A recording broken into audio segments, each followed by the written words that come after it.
Good morning church family and friends. ఈరోజు ఉదయకాల సమయ ప్రార్థనలో మరి ప్రార్థన చేసుకుందాం. ఈ సమయంలో ప్రార్థన చేసుకొని వాక్యం చదువుకుందాం. పరిశుద్ధుడా, ప్రేమ గల తండ్రి, నీకు స్తోత్రం ప్రభువా. తండ్రి, ఇదిగో ప్రభువా, ఈ సమయంలో ప్రభువా మీ దయా మీ కరుణ మా మీద ఉంచి తండ్రి, మా పట్ల నీ కృప నుంచి మరొక నాయన నూతనమైన ఒక రోజును మాకు ఇచ్చిన దేవా, మీకు స్తోత్రములు. ఎంతో మందిని గొప్ప భాగ్యాన్ని నాకు ఇచ్చావు తండ్రి. ఎంతో మందికి లేని సంతోషము, నెమ్మది అనేక మందికి లేదు ప్రభా. వారందరినీ జ్ఞాపం చేసుకో ప్రభా. నాయన ఒక్కసారి వారిని బలపరచండి. మీకు స్తోత్రములు. బలమైన యోధులు ప్రభా, బలమైన సాక్షులు ఎంతో మంది ప్రభా బలహీనపడిపోయారు ప్రభా. ఒకసారి వారిని బలపరచండి. మీకు స్తోత్రములు. అలాగే దాన్ని ఎంతోమంది రోగులుగా ఉన్నారు, ఎంతోమంది హాస్పిటల్లో ఉన్నారు, ఎంతోమంది ప్రభా కుటుంబాలు నెమ్మది లేక ఐక్యత లేకున్నారు ప్రభా. వారిని బట్టి జ్ఞాపకం చేసుకోండి. వ్యవసాయ పని చేస్తున్న వారిని, ఉద్యోగం చేస్తున్న వారిని, వ్యాపారం చేస్తున్న వారిని మీరు జ్ఞాపకం చేసుకోండి. మీరే ప్రతి ఒక్కరి ద్వారా ఘనత పొందుకోవాలి. అలాగే మీకు స్తోత్రం. ఈరోజు ఆయన బ్లడ్ టెస్టులు చేయించుకుంటున్న వారిని, స్కానింగ్ తీసుకుంటున్న వారిని, ఎక్స్రే తీసుకుంటున్న చక్కటి రిపోర్ట్ దయచేయడం. అలాగే డెలివరీ సమయంలో ఉన్న వారిని చక్కటి డెలివరీ దయచేయండి. ఆపరేషన్ చక్కగా జరిగించండి. మీ దయా మీ కరుణ మీ కృప ఏర్పాటు సాక్షుడిగా అనేక మందిని మీరు బలపరచుకో, మీరు మహిమ మీరే కాంతపడమని యేసు నామములో అడుగుచున్నాం తండ్రి, ఆమేన్. సమయంలో వాక్యం చదువుకుందాం. ఈరోజు ఈ యొక్క ఉదయకాల సమయంలో దేవుడు మనతో మాట్లాడుతున్నాడు. ఈరోజు దేవుడు మనకి ఇచ్చిన వాక్యము దానియేలు గ్రంథము 9వ అధ్యాయము 13-14 వచనాలు. దానియేలు గ్రంథము 9వ అధ్యాయము 13-14 వచనాలు. Daniel chapter 9 and verse 13 and 14 చదువుకుంటే 2వ లైన్, 13వ అధ్యాయం 2వ లైన్. నీ సత్యమును అనుసరించి బుద్ధి తెచ్చుకున్నట్లు మా దేవుడైన యెహోవాను సమాధానపరచుకొనక పోతిమి.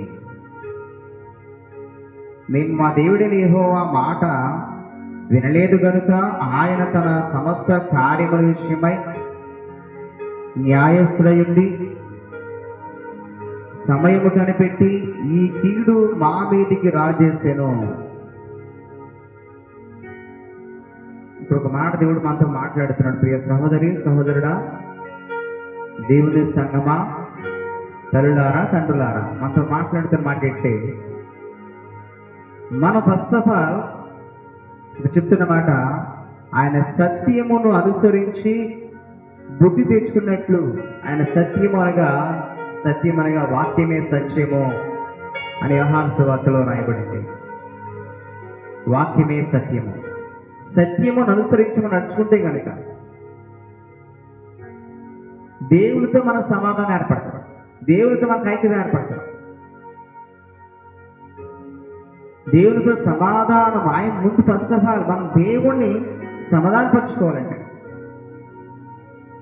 దేవుని ఎలా సమాధానపరచుకోగలము, ఆయనతో మనం ఎలా ఐక్యపరచబడగలం అంటే ఆయన సత్య వాక్యము ద్వారానే మనం ప్రవర్తిస్తే కనుక ఆయనతో సమాధానం మనకు కలుగుతుంది, ఆయనతో ఐక్యత మనకు కలుగుతుంది, ఆయనతో నెమ్మది మనకు కలుగుతుంది, మన పరమ తండ్రితో మన నెమ్మది కలుగుతుంది. పరలోక తండ్రి మనందరూ కూడా చూస్తున్నాడైనా మన ప్రవర్తనానికి ఇష్టంగా మార్చుకొని ఆయనతో మనకు ఐక్యత ఏర్పడితే కనుక దేవుని యొక్క ధన్యత, ఆయన కృప మన పట్ల నిజంగా ఉంటుంది. అలాగే మరొక మాటను జ్ఞాపకం చేసుకుంటే అక్కడ 14 వచ్చిన మరో మాట రాయబడింది. క్లుప్తంగానే చెప్తున్నాను, ఎందుకంటే మీరు అర్థం చేసుకోండి, పరిస్థితిని అర్థం చేసుకోండి, ఈ వాక్యం అర్థం చేసుకోండి. రాబోచున్న కీడు ఆయన మన మీదకి రప్పిస్తాను,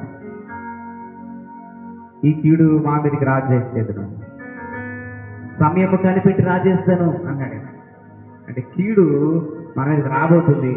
ఆ కీడు ఎవరు తప్పించలేరు. ఆ కీడు తప్పించేవారు కేవలం పరమ తండ్రి మాత్రమే. అందుకే యోవేలు గ్రంథం 2వ అధ్యాయంలో రాయబడిన మాట ప్రకారము, ఇప్పుడైనా మీ ఉపవాసం ఉండి కన్నీరు కార్చు దుఃఖించు హృదయపూర్వకంగా నా యొద్దకు రండి అని మాట్లాడుతుంది. అని చెప్తానమాట, ఇదిగో నేను కరుణావాచ్యులు గలవాడను, కృపచూపు వాడను, దయగలవాడను, మీ మీదకి రాబోచున్న కీడు నేను రాకుండా తప్పిస్తానని చెప్పేసి పరమ తండ్రి మాకు వాగ్దానం చేస్తాడు. ఆయనతో సమాధానం కలిగి, ఆయనతో సంతోషం కలిగి, ఆయనతో నెమ్మది కలిగి మనం ఉంటే కనుక తప్పకుండా మనకి ఏ కీడు రాకుండా మనం తప్పిస్తాడైనా, మనకున్న కీడు నుంచి విడుదల చేస్తాడు. మనకు రాబోతున్న శ్రమ నుంచి, మనకు రాబోతున్న అనారోగ్యం నుంచి, మనకు రాబోతున్న ఇబ్బందుల నుంచి, మన ప్రయాణాల్లో, మన పనుల్లో మన తోడుగా ఉండి నడిపిస్తాడు, మన బలపరుస్తాడు. కాబట్టి ప్రియ సహోదరి సహోదరులారా, తల్లులారా, తండ్రులారా, దేవుడి సంగమా, దేవుడితో సమాధాన పడతాం, దేవునితో ఐక్యపరచబడతాం. దానికి ఐక్యపరచబడ్డాక దానికి మార్గము దేవుని వాక్యం, సత్య వాక్యము. తప్పకుండా మనం పాటిద్దాం. దేవునికి వాక్యమును జ్ఞాపకం చేసుకుంటూ ఆయన నామం మహిమకరంగా జీవిద్దాం. తప్పకుండా దేవునితో సమాధానం కలిగి ఉంటే కనుక నిజమైన నెమ్మది, నిజమైన ఆరోగ్యము, నిజమైన సంతోషము, నిజమైన ఆ యొక్క ఆశీర్వాదము దేవుడి ద్వారా మనం పొందుకుంటాం. తప్పకుండా దేవుడితో ఐక్యపరచబడదాం. తప్పకుండా మనము తగ్గించుకొని దేవుడి నామాన్ని హెచ్చిస్తే కనుక ఈ లోకంలో మన పరమ తండ్రికి మహిమ. కాబట్టి మనము అట్టి కృప, అట్టి దాన్ని దేవుడు మనకి ఇచ్చేలాగున్నా తప్పకుండా దేవుడితో సహవాసం కలిగి, సమాధానం కలిగి జీవిద్దాం. దేవుడి కొద్ది మాటలు దీవించి ఆశీర్వదించిన కనుక ఆమేన్. Thank you Jesus. Thank you so much. Be the light.